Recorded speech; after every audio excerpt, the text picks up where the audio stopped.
Hello, my name's Zoe, and I'm the girl who was never supposed to inherit anything. At a family brunch the day before our estate meeting, my stepmother handed me tea with a smile that didn't touch her eyes. I smelled metal. I switched cups. 30 minutes later, my stepbrother collapsed. They said it was just bad luck, but it wasn't the first time I'd gotten sick after drinking what she made. What kind of mother locks away every birthday gift I ever gave her, unopened? What kind of family smiles while erasing you one decision at a time? They tried to write me out quietly, but I found the will. And then, I hit record. Do you want to hear what she whispered when she thought no one else could hear? I kept smiling, even as my heart pounded in my chest. My fingers wrapped gently around the handle of the delicate porcelain teacup. Not the one meant for me, but the one I had switched when no one was looking. Its floral design looked innocent enough, the kind of thing you'd see on your grandmother's shelf, but I couldn't shake the thought, what if I hadn't trusted my instincts? The scent lingered, faintly metallic, too sharp for herbal tea. I kept my expression pleasant, my shoulders relaxed, even though every cell in my body was screaming. Across the table, Valora sat with her signature grace, lips curved in that polished smile she always wore at family gatherings, like it was part of her wardrobe. "Is it how you remember it?" she asked sweetly, tilting her head, her voice syrupy. "Your mother always loved chamomile with a hint of lavender. I tried to get it just right." It was the kind of statement only Valora could deliver with a weaponized tone, soft enough to pass as warmth to the untrained ear, sharp enough to slice skin for those who knew better. I offered her a light nod, careful not to break eye contact. "It smells familiar," I said, which wasn't a lie. Callan lifted his own cup, the one I had switched, and took a sip. He didn't notice anything strange, just smiled lazily and leaned back in his chair, his posture loose from the wine he'd already had. Valora's gaze shifted to him briefly, then back to me. Everyone else at the table seemed to be caught up in surface-level conversations. Aunt Cheryl was bragging about her newest golden retriever puppy, and Uncle Lou was asking someone about Florida real estate. The usual noise, the usual distractions. I glanced down at my invitation again. It was a simple printout, the kind you might hand to a contractor or a courier, not family. My name was spelled Zoe, no Y, and it was in Comic Sans. Everyone else had gold-embossed cards sitting proudly by their plates. It wasn't a mistake.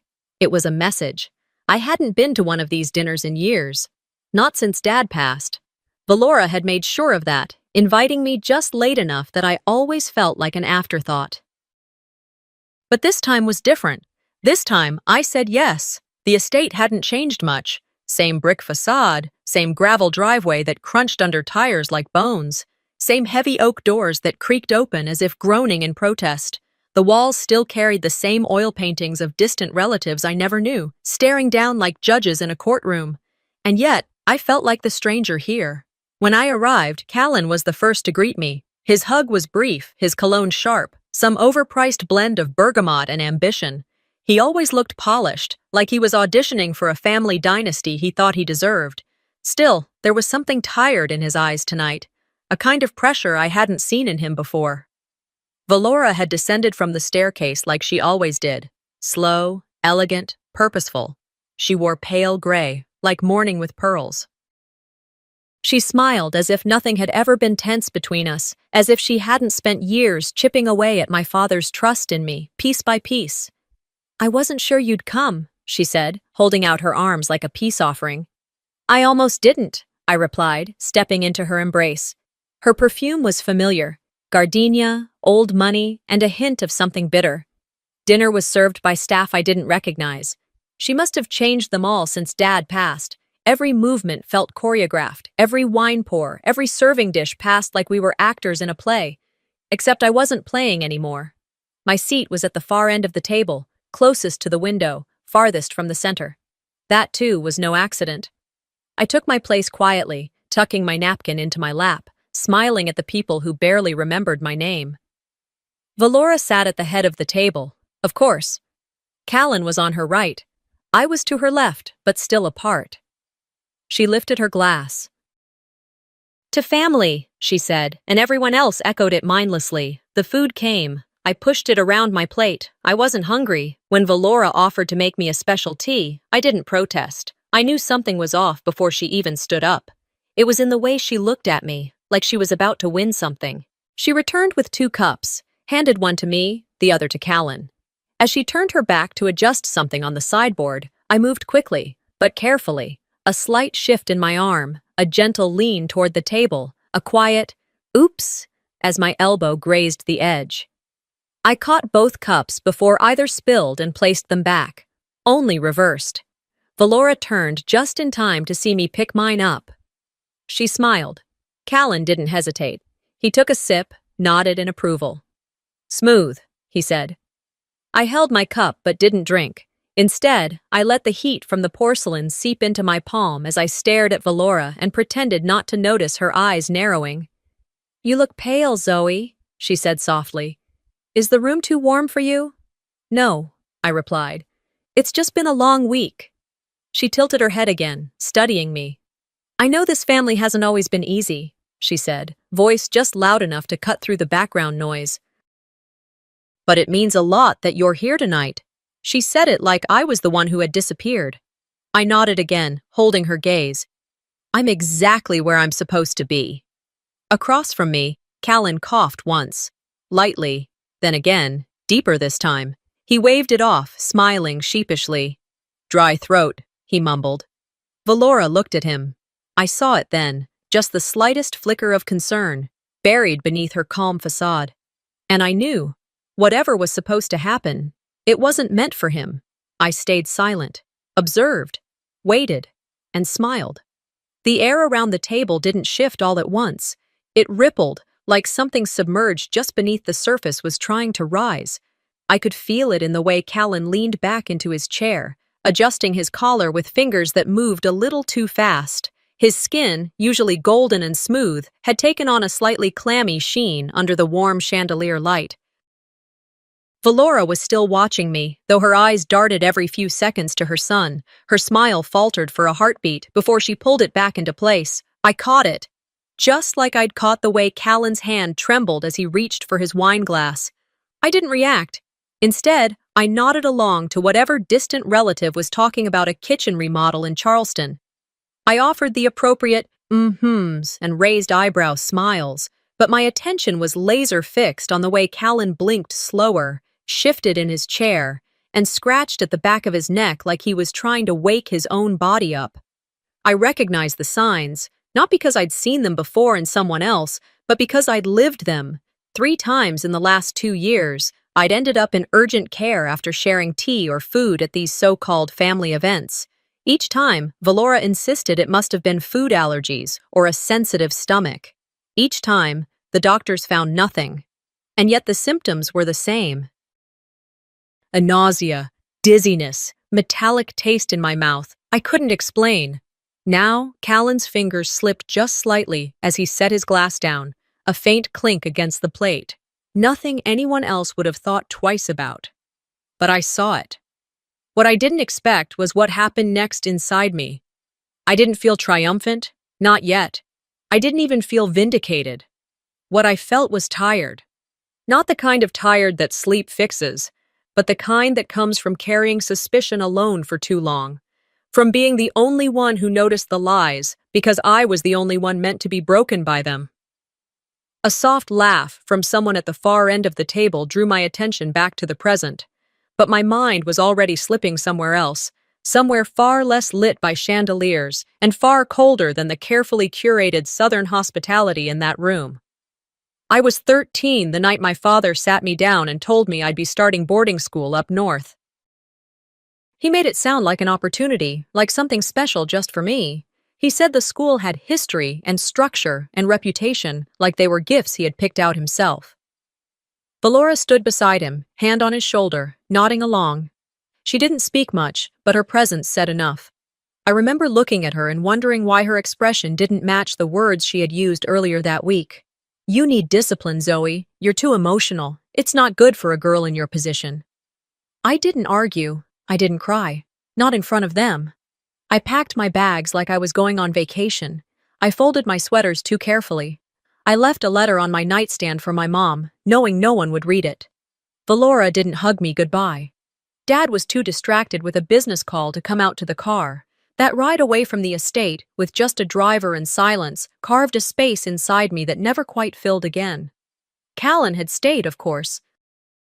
He was only 2 years older, but he'd always been Valora's golden boy, honor student, perfect teeth, polite to a fault. He didn't have to try. The path was made for him, paved with gold and signed in trust funds. I was the one who had to prove I was worth being in the room at all.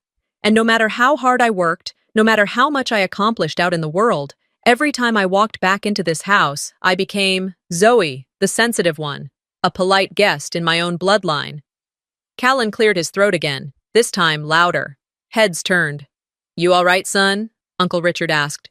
"Yeah," Callan said quickly, waving a hand. "Just, maybe the wine's hitting me a little harder than I thought." He chuckled. People relaxed. Valora didn't.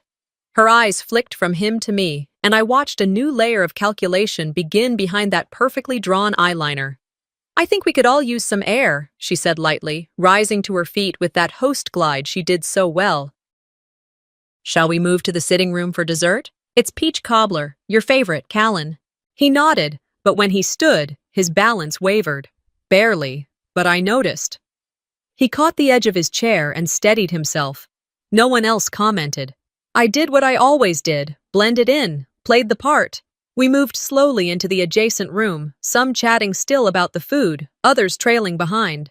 I made sure to sit across from Callan this time. He looked paler now. His lips had lost their flush. But he still tried to smile. "I'm fine," he muttered when I leaned in a little. "Of course you are," I said. "You always are." He gave me a puzzled look, but before he could respond, Valora entered with a fresh pot of coffee and a tray of desserts that looked like they'd been styled for a magazine. "This cobbler is from the same recipe your grandmother used, Zoe," she said, placing a slice on my plate. "I thought it might make you feel more at home." There was that tone again. I stared at the plate. I didn't touch it.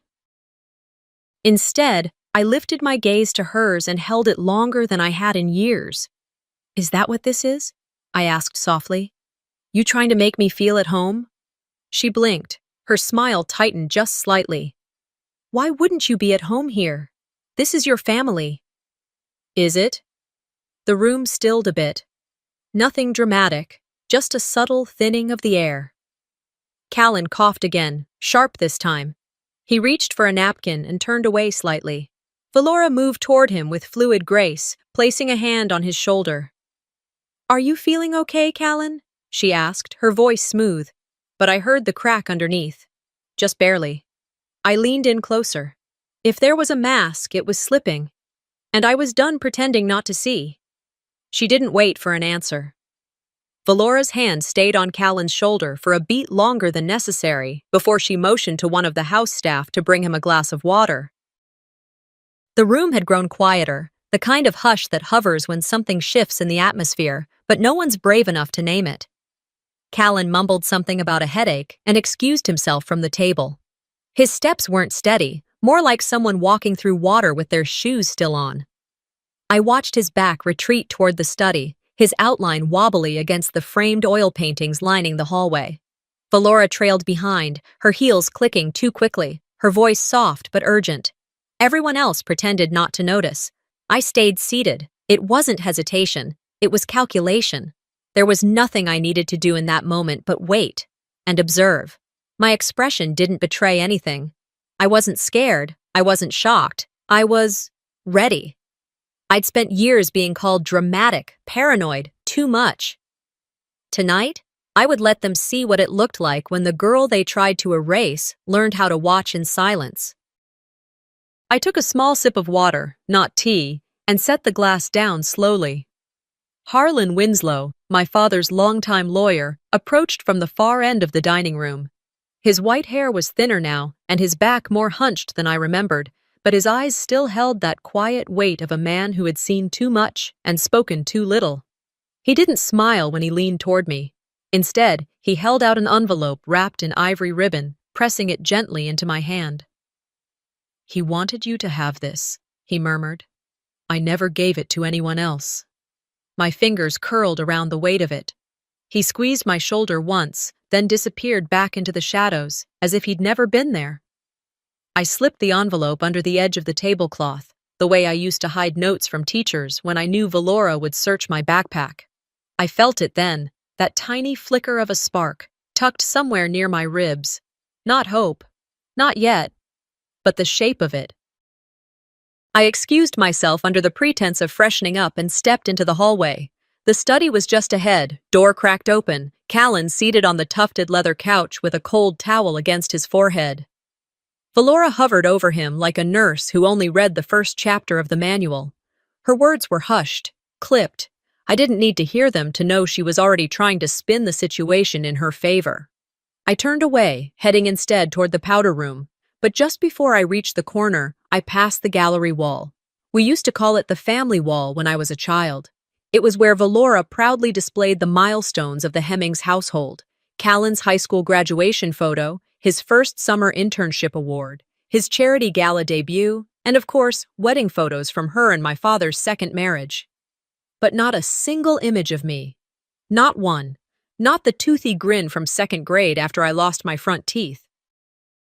Not the 8th grade spelling bee I'd won. Not even the photo Dad took on my 10th birthday, the one where I stood holding a cake with crooked candles and a crown made of gold paper he helped me make. I stopped in front of it, letting my eyes trace every frame. My presence had been erased so cleanly, it looked like I'd never lived in this house at all. I blinked hard. The memory came fast and uninvited. My 10th birthday. I had asked Dad if he'd hang a picture of me on the wall next to Callan's. He'd smiled and said, of course, that he'd take one himself. Valora had been in the room, setting down a tray of lemonade. She didn't even look at me when she said, "Only the most memorable moments go up there, sweetheart." It had stung back then in a way I couldn't explain. Tonight, it lit a fire. I turned the corner and stepped into the powder room, locking the door behind me. My hands were shaking now, not from nerves but from restraint. I sat down on the small velvet bench by the mirror and pulled the envelope from my coat. The ribbon slid off like it had been waiting years to be released. Inside was a folded document, aged but crisp. The edges were worn just enough to show it had been handled, perhaps reread in quiet moments by a man trying to find the courage to do the right thing. My father's handwriting covered the top of the page. My name was printed clearly, Zoe Annette Carlyle, and below it, the unmistakable signature that once graced contracts, donation checks, and company mission statements: Howard E. Carlyle. The language of the will was formal, legal, and thorough, but it was the note attached at the back that broke me. To my daughter, Zoe, my only heir. 6 words. 6 words that undid years of being told I didn't belong. 6 words that stripped Valora's veneer clean off. 6 words that made every ignored phone call, every belittling remark, every backhanded comment about my mental fragility fall into sharp, clear place. I clutched the letter, my breathing slow and deliberate. I didn't cry. I didn't smile. What I felt wasn't joy. It wasn't relief. It was power. Quiet, earned, unshakable power. I stood and caught my reflection in the mirror. My face looked older than it had this morning. More defined. Not broken, but rebuilt. When I opened the door and stepped back into the hallway, the voices from the study had grown louder. Callan's sounded strained. Valora's was sharp. "I told you not to drink it all," she hissed. "Drink what, Mom?" I paused, then moved. The air shifted the moment I stepped back inside. It wasn't just the temperature, though the house felt warmer now, almost stifling. It was the tone of the conversation, the undercurrent. Guests were scattered throughout the sitting room and back patio, sipping cocktails and laughing politely as if no one had just nearly fainted into their soup. Valora had returned like nothing had happened, all smiles, her voice floating through the room like wind chimes, pretty, hollow, forgettable if you didn't listen close. I walked in quietly, the original will tucked deep inside the lining of my coat, next to my ribs. I could feel it there like armor. It made my steps more deliberate, my spine straighter. Valora saw me before I spoke, of course. She always had a 6th sense when it came to my presence, like a predator noticing a rival in its territory. Her smile widened a notch, just enough to show control. "There she is," she announced as if I'd wandered off and needed rounding up. "We were just talking about your high school days. Remember when you insisted on joining the debate team, even though your grades were, well, let's just say Callan's GPA could have carried you both?" The people around her chuckled lightly, not maliciously, just politely, as if what she said was a harmless memory, not a jab dressed in nostalgia. I smiled, walked closer, and picked up a glass of something I didn't drink, ginger ale with too much ice, and held it like it mattered. "Yes," I said coolly. "And I remember winning district finals when no one expected me to place." Her lips twitched. Just a little. "Oh, of course," she said, turning her attention to the others. "Zoe's always had a flair for the dramatic. That's why we thought journalism school would be perfect for her. Though, well, you know how that went." I took a slow breath through my nose. It was subtle, just enough to stop the spike of heat from rising to my face. I smiled wider. "You mean how I got a partial scholarship to NYU's journalism program and you convinced Dad not to help cover the rest?" That shut her up, just for a moment. A few of the guests shifted uncomfortably, sensing the electricity between us. But Valora, true to form, didn't falter for long. "Well," she said sweetly, "your father and I simply thought you weren't quite ready for the pressures of the city. We didn't want you to get overwhelmed." "Overwhelmed?" I repeated, setting the untouched drink down on a side table. "Or independent?" Her expression didn't change, but her eyes sharpened. "You always did have a hard time with structure, Zoe. And you always did prefer sons who said yes and daughters who stayed quiet." That one landed. I saw it. Callan, who had returned to the room looking pale but trying hard to keep it together, cleared his throat from across the patio. Valora's gaze broke from mine as she moved toward him, touching his arm lightly. "Why don't you get some fresh air, honey?" she said gently. "The breeze will help." I needed air too. I stepped outside into the back garden. The evening had cooled enough to make the stone path comfortable underfoot, though the air still held that sticky southern humidity. I walked without direction, letting my feet move me while my mind unraveled everything it had just endured. There were strings of soft lighting along the fence line, casting a low golden glow over the plants my mother had once tended. This space, this garden, had been her retreat before Valora began redesigning everything with her modern touch. The lilacs had been replaced with ornamental grass. The old wooden bench was gone. Still, the space remembered her. I followed the curve of the stone path out of habit, like I used to as a child, walking it over and over again whenever I needed to feel grounded. Halfway through, my heel caught on something uneven. I stumbled forward and stopped, looking down. A brick was out of place, shifted just slightly from the others. I crouched and touched it. It wobbled. For some reason, my hands moved before my brain caught up. I pulled it free and found, nestled beneath the soil and dust, a small plastic-wrapped bundle. It was weathered, edges rusted. I unwrapped it slowly. A key. Not just any key. I knew this one. It was the small brass one my mother kept hidden in her drawer, the one she'd said was just for special things. I hadn't seen it since before she died. When I was 10, I'd once asked what it opened, and she'd smiled in that tired way she had after long days dealing with Dad's meetings and Valora's interruptions. "Something that matters, baby," she'd said. "Something they can't touch if they don't find it." I stared at it now, suddenly aware of how long I'd been breathing shallow. My fingers curled around it like it might vanish. I stood and looked back toward the house, its windows glowing like stage lights, the silhouettes of guests moving behind sheer curtains. She'd left this for me, not Valora, not Callan, not the polished ghosts that floated through the estate pretending nothing was wrong. Me. I slipped the key into my purse and stared at the garden like it might say something back. And maybe it did, in its own way. Maybe the wind, soft through the hedges, was her voice. Maybe the key was her way of reaching through all the silence and telling me not to stop now. I turned back toward the house, toward the noise, toward the people who had tried so hard to make me forget who I was. "You made me disappear once," I whispered, low enough that only the evening air heard me. "Not again." I woke up before sunrise, heart pounding, but sharper than ever. The room at the inn was dimly lit, the curtains drawn just enough to let in a thread of light that painted a line across the worn wooden floor. I'd barely slept, but I didn't feel tired.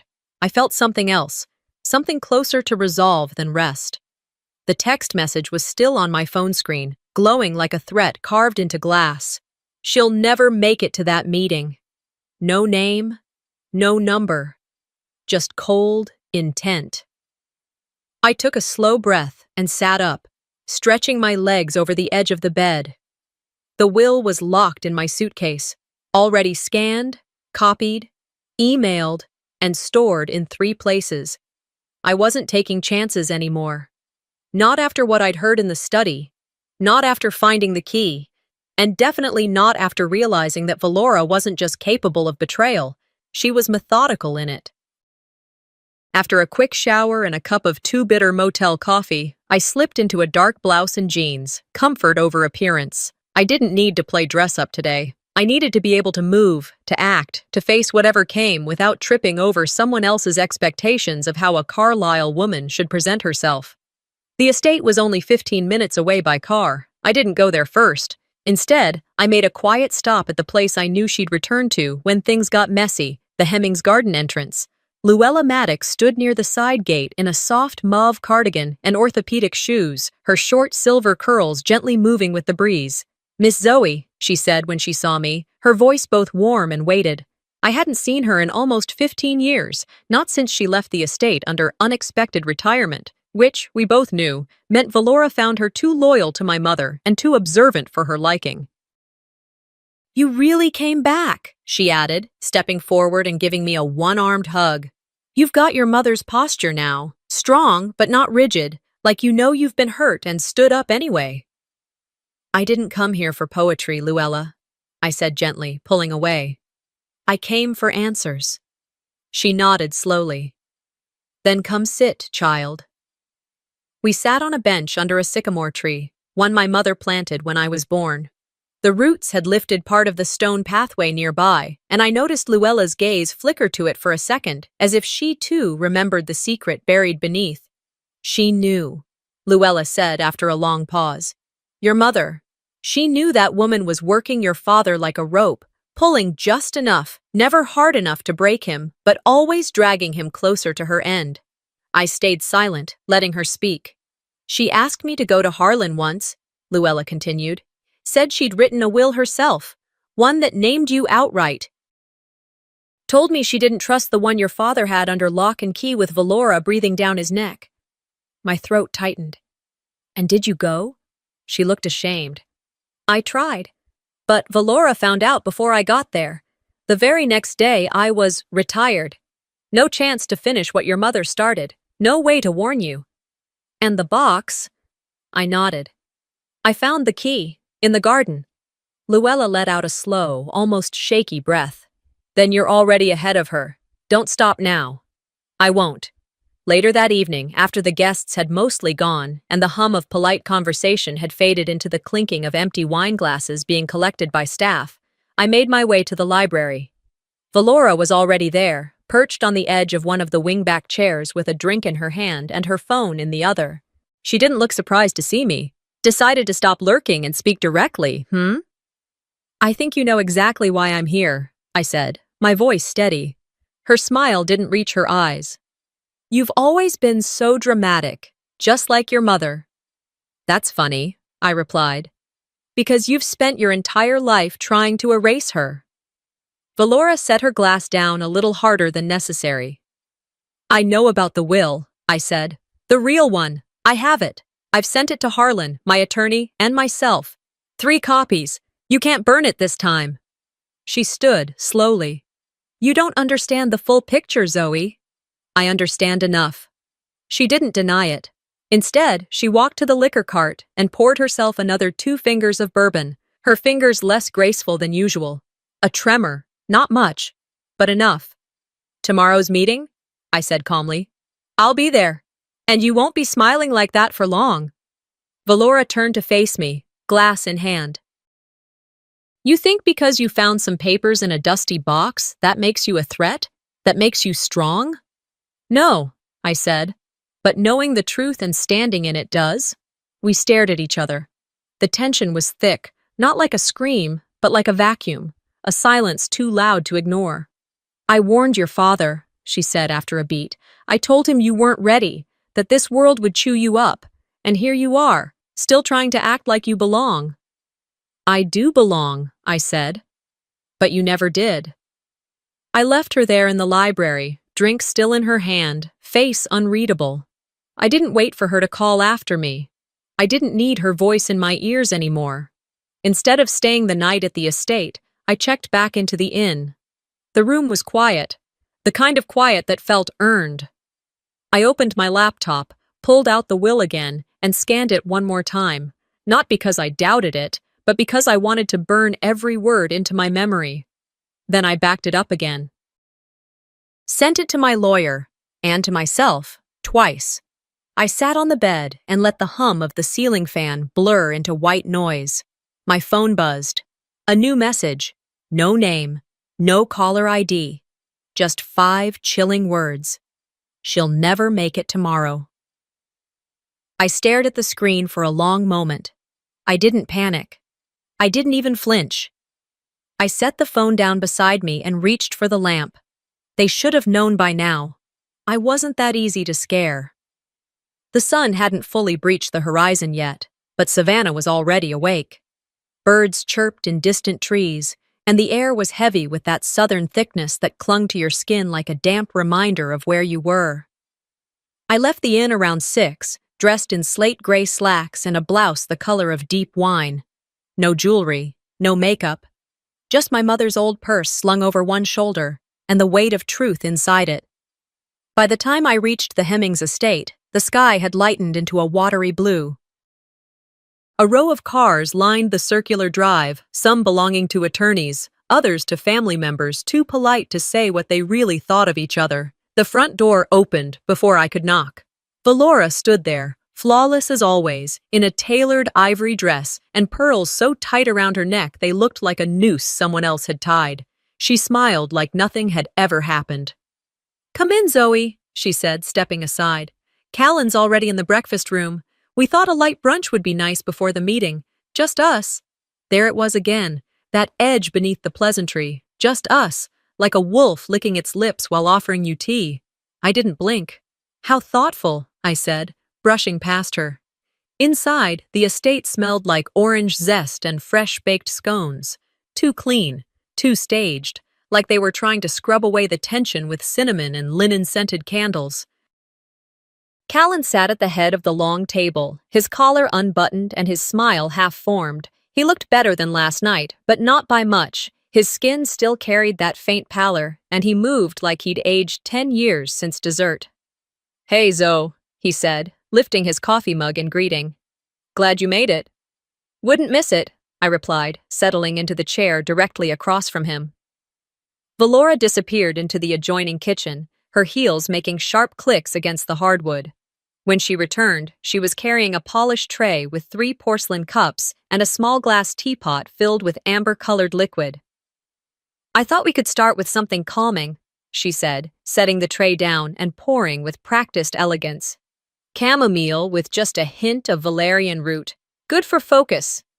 She placed 1 cup in front of me, 1 in front of Callan, 1 in front of herself, and then she walked away, to fetch napkins, she claimed, as if we couldn't find our own. As she turned the corner, I leaned forward and looked at the cups. Mine had the floral pattern again, the same set from the dinner. The scent wasn't as strong this time, but it was there. That same faint tang, metallic and slightly off. Callan's cup had a matching pattern, but the rim was chipped, a barely noticeable flaw. Without a word, I reached over and switched them. Callan didn't notice. Valora returned, smiling tightly as she sat down. "To family," she said, lifting her glass. Callan raised his. I mirrored them both, touching the porcelain to my lips, but not drinking. We sipped, or, in my case, pretended. I set my cup down and reached for my phone, making it look casual, like I was checking the time. And then it buzzed. No caller ID. Just a short text. Did she drink it? My thumb moved automatically. Screenshot, forward to my attorney, then to my backup email. I didn't flinch, didn't look up. I locked the screen, set the phone down, and glanced at Valora. She was already watching me. "How's the tea?" she asked, too smoothly. "Earthy," I said. "A little bitter." Her eyes didn't move from mine. Callan coughed once, then again. He pressed a hand to his chest. "Weird," he said, clearing his throat. "This stuff always makes me feel a little, I don't know, fuzzy?" Valora's face flickered. Just a flash, but enough for me to see the crack in her calm. "I can get you something else," she offered, starting to rise. "No, I'm fine," he said, rubbing the back of his neck. "It's probably just nerves." "Big day," I added, looking directly at Valora. She sat down slowly, fingers tight around the edge of the table. "I think I'll get some air before the meeting," I said, standing. "Just need a minute to clear my head." "Of course," she replied, though her voice was thinner now. "Take your time." I stepped out through the side door, walking down the flagstone path toward the front drive. Once I was out of sight, I pulled out my phone again and dialed my lawyer. "It's done," I said, my voice steady. "I'm on my way." The courthouse wasn't far, less than 10 minutes in light traffic. The ride was quiet, just the soft whir of the tires against pavement and the beat of my own heart, not frantic now, but measured, ready. As I stepped into Harlan's office, he looked up from his desk, his expression unreadable. "You sure about this?" "I've never been more certain of anything," I said. He stood and gestured to the seat across from him. "Then let's make history." I dropped into the chair, pulled out the original will, and handed it over. Valora thought she had this locked down. She'd rehearsed every move, staged every smile, timed every pour of tea. But today, she'd learned that the girl she dismissed, the one she tried to erase, had learned from the best. The game wasn't over. It had just begun. Back at the estate, Callan collapsed against the table for the second time, only this time, there was no mistaking it. I had just returned from Harlan's office, calm, steady, the original will secured inside my purse and copies backed up across every cloud and drive I owned. The front door to the estate stood open as guests trickled in, some of them board members, some family, some just there to be seen. Inside the dining room, where the meeting was scheduled to take place, tension buzzed through the air like static before a storm. The long mahogany table was set not for brunch, but for war. Legal pads, bottled water, folders stacked with contracts, all waiting for the game to begin. Valora was already seated at the head of the table, her poise carefully arranged. She looked like a woman ready to command, to perform, to win. Her hair was immaculate, makeup flawless, dress a bold crimson, power wrapped in fabric. Callan, on the other hand, looked like a man trying not to unravel. His collar was open, his forehead damp with sweat. When I stepped inside, his eyes flicked to mine, not in greeting, but like a man grasping for something to steady him. He stood, wobbling slightly as he addressed the room. "I just want to say," he began, voice scratchy, "on behalf of the Hemmings family and the Carlyle legacy, we're committed to preserving the values my father believed in." He reached for the back of the chair, gripping it like a lifeline. We represent tradition, loyalty, and That's when it happened. His knees buckled, the folder in his hand slipped to the floor. He dropped with it, collapsing sideways into the table and then sliding to the ground. A gasp rippled across the room. "Callan!" someone shouted. Valora shot up from her seat, rushing to his side. "Callan, honey, look at me!" He groaned, eyes barely open, lips dry and cracked. "I told you not to drink all of it," she whispered, but the words escaped her too loud, too sharp, too raw to go unnoticed. My heart didn't pound, my fingers didn't tremble. I simply pulled out my phone, thumb hovering over the voice memo app. I hit record. In the stillness that followed, her next words were even clearer. "That wasn't meant for him." She froze the second she heard herself. But it was too late. The room had already shifted. People were no longer focused on Callan. They were looking at her. "That wasn't meant for him?" I repeated calmly, rising from my seat. Valora blinked, struggling to gather herself. "You don't twist this." I don't have to. I held up the phone. You said it. Murmurs erupted around the table. One of the board members, a woman named Ellen, whom I vaguely remembered from fundraisers, stood from her seat and stepped back. Another guest followed suit, subtly distancing themselves from Valora like she was something unstable about to combust. Harlan, seated near the end, removed his reading glasses and leaned forward. Zoe, he said gently, do you have something to present? I didn't rush. I walked the length of the table, stopping only when I stood across from Valora. This family has always valued appearances, I said, letting my gaze sweep the room. Let's see if it values truth just as much. I reached into my bag and pulled out the original will. This is my father's signed, dated, and notarized testament, I said, placing it directly in front of Harlan. The one that Valora tried to bury, the one that names me, not her, not Callan, as the rightful heir to the Carlisle estate. Valora's mouth opened slightly, the beginning of a denial forming, but I wasn't finished. I have digital copies, forensic validation, and corroboration from Harlan himself. I also have a sworn statement from Luella Maddox. And now, I paused, lifting the phone again. A recorded confession. Valora surged to her feet. You don't know what you're doing, she shouted, her mask shattering for the first time in public. I didn't flinch. No, I said, my voice like steel wrapped in calm. You don't know who I've become. The room went still. Valora's hands curled into fists at her sides. Her breathing had quickened, eyes darting like she was searching for an exit that didn't exist. From the floor, Callan groaned again. A medic arrived just as two staff members helped him up onto a chair.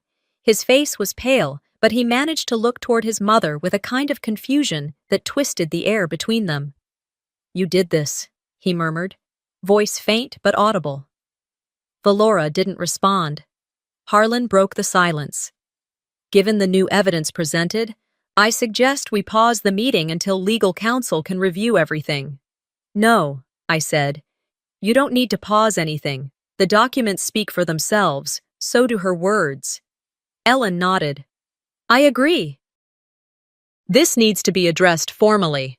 I looked around the room. I wasn't trembling. I wasn't hiding. I wasn't the scared girl who'd once sat in this house wondering if anyone would ever stand up for her. I had become the one who stood. Valora sat down slowly, her hands clasped tightly in her lap now. She didn't say another word. As the meeting was officially adjourned, people began to file out in silence. No one looked her in the eye. A few glanced at me, some with sympathy, some with caution, a few with quiet admiration. I stayed behind, collecting my things. As I reached the door, I turned back one last time. She hadn't moved. I didn't need her apology. I had something better. The truth. That night, I returned to the house one last time, not to reclaim it, but to release it. The sun had already dipped behind the trees, leaving behind an orange hue that kissed the edge of the Hemmings estate with eerie softness. The same bricks, the same columns, the same iron gates that once felt like they belonged to someone else's legacy, now opened quietly for me. But I wasn't there for nostalgia. I wasn't even there for celebration. I was there to close a chapter. Inside the courthouse conference room earlier that morning, the silence had been thick enough to chew. I sat across from 3 estate board members, 2 attorneys, and 1 Valora Hemmings, who for once didn't have the upper hand. She was late walking into the room, her heels clicking less confidently than usual, her usual performance eyes shaded behind fatigue and dread. She didn't look at me. She didn't speak. She simply sat down, crossing her legs like she still had something to hold on to. Callan wasn't there. I'd been told he was resting under observation after the incident. Maybe that was mercy. Maybe that was timing. Either way, his absence spoke louder than any excuse. I stood and reached into my mother's old leather bag. This, I said clearly, placing the original will on the table, is the document my father intended to be honored. Harlan slid it toward himself, eyes sharp behind his spectacles. He didn't speak right away. He didn't have to. The 2 other attorneys leaned in and began reviewing it line by line, cross-checking it with the version Valora had submitted years ago. I watched her out of the corner of my eye. For a moment, her expression remained neutral, but then her fingers tightened on the chair's arm. Her foot tapped the marble floor, almost imperceptibly. And when one of the attorneys said, "This signature was clearly scanned and duplicated," her jaw clenched. I didn't stop there. "I'd also like to submit this," I said, sliding a flash drive across the table. Metadata confirming a resignation letter drafted by Valora herself, dated 2 weeks ago. Subject line, "Too much pressure, I'm stepping down." It was never sent, but she wrote it. She knew what was coming. One of the board members, a man named Curtis, turned toward Valora. "Is this true?" Her lips parted, but no words came. "I was preparing for contingency," she finally said, voice thin, cracking just at the edge. "Things were getting stressful." "You lied," I said, not shouting, just stating fact. "You lied to them. You tried to erase me. You tried to control a legacy that never belonged to you." She narrowed her eyes. "I only ever wanted what was best for the company. You weren't stable, Zoe. You've said it yourself. Depression, panic attacks. Your father worried." I leaned forward, not in anger, but in clarity. "You tried to take everything from me, but I took my life back, legally, quietly, and without poison." A beat of silence. Then Harlan reached into his own file. "I have something else," he said, producing a small recorder. He hit play. It was my father's voice, worn, weathered, but his. "Zoe is my only true heir." "Don't let them erase her," Valora gasped softly. Someone across the table muttered, "Jesus." The weight of the room shifted. Everything that had felt heavy now landed squarely on her shoulders. 10 minutes later, the decision was rendered. The board voted unanimously. Valora was to be removed as executor. I was to be reinstated immediately as heir and legal representative of the Carlisle estate and company holdings. She didn't fight it. Not anymore. She stood slowly, her face drained, and allowed herself to be escorted out. No sobbing, no dramatics, just rage, quiet and burning under layers of humiliation. And I didn't celebrate. I simply picked up the framed photo of my mother I had brought with me and held it up outside, past the courthouse doors, as reporters shouted over each other. "Miss Carlisle, do you have a comment? How do you feel about today's ruling? Any plans for the company?" I didn't answer them. I just raised the photo higher and said, "This is who I did it for." By evening, I was standing in the same garden where I'd once found the key beneath the stone. The wind moved through the hedges, soft and knowing. I walked the path slowly, then headed toward the main house, past the family wall, still devoid of my face. I didn't stop. I moved through the halls, room by room. I wasn't looking for anything. I just needed to see it one more time. The walls where I was once invisible. The kitchen where I was spoken over. The library where Valora used to corner me with comments masked as concern. It all looked smaller now. Upstairs, I paused in the doorway of what had once been my room. The bed had been changed out long ago, the curtains updated. But it was still mine, somehow, still echoing with the voice of a girl who had once wanted to belong. I sat down and opened the resignation letter from Valora on my phone. I read it again, slowly. She'd written it late at night, in frustration, but with full awareness of what she was doing. Her words weren't of regret. They were of fear, and I had no sympathy left to spare. The house creaked behind me, settling. And I knew this wasn't where I needed to be anymore.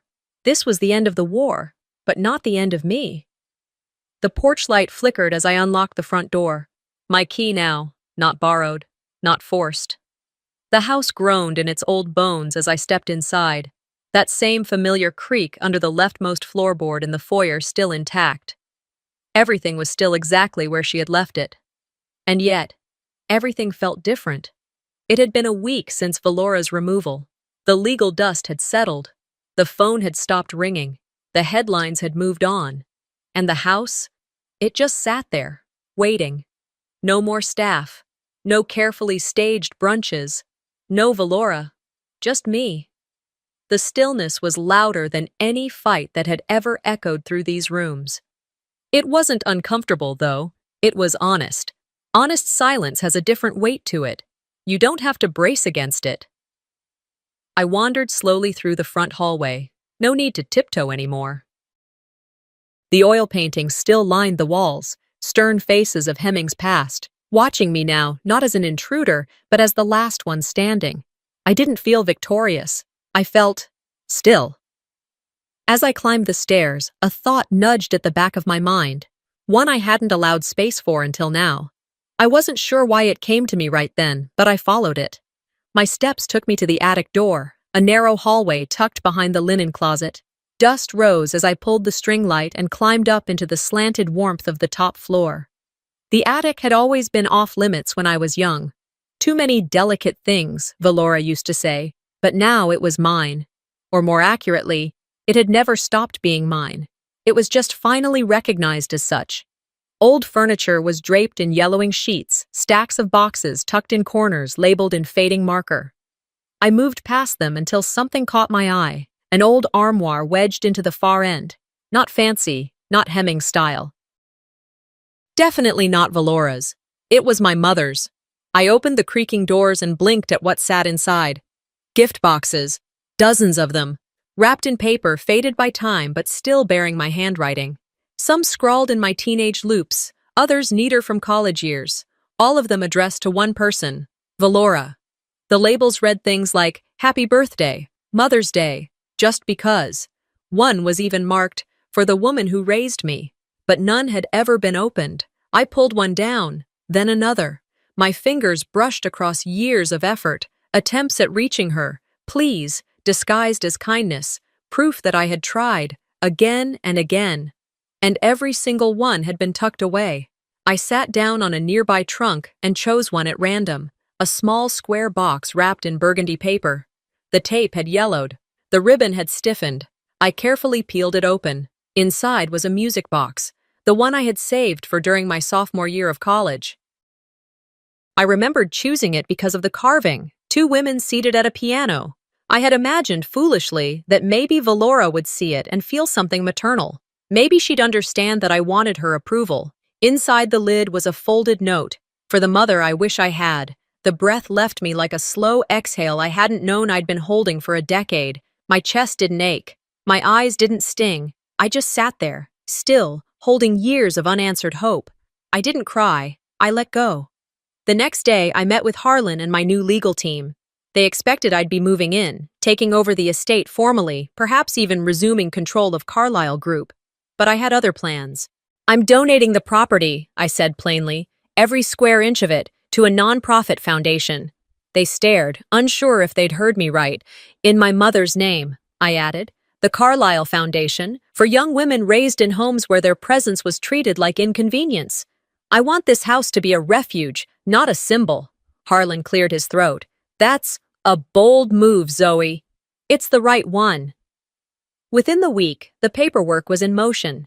The estate would be converted, renovated, repurposed. And for the first time, it would serve someone other than its own pride. On Thursday morning, a courier delivered a letter to my new office, a modest rented space near downtown Savannah where I'd begun organizing the foundation's operations. The handwriting was familiar. Zoe, I didn't know everything, but I knew enough to speak up and I didn't. I'm sorry. You saved me anyway. That's something I won't forget. Callan, I didn't know if I believed him. But that wasn't the point. I had saved him, not for him, but for myself. Because even if he didn't deserve it, I did. I deserved to end the cycle with a clean slate. Months later, I stood in front of a wall, freshly painted, sunlight pouring in through tall windows. It was a wall full of faces, smiling girls, young women, some in foster care, others from shelters, all now part of something that said, "You matter. You're seen." And in the center of that wall, hung in a simple silver frame, was a photo of me and my mother. She was holding my hand in the backyard of our first home. I was maybe 6. She looked tired, but proud.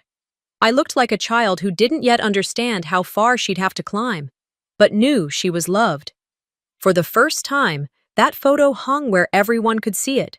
I stood back and smiled, not for the cameras, not for the donors, but for her, and for the girl I used to be.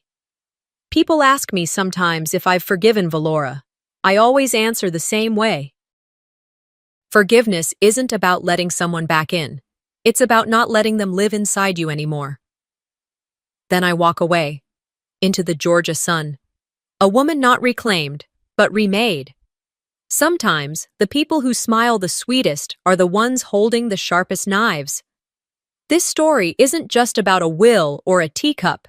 It's about silence, survival, and the strength it takes to reclaim what's yours when your own family tries to erase you.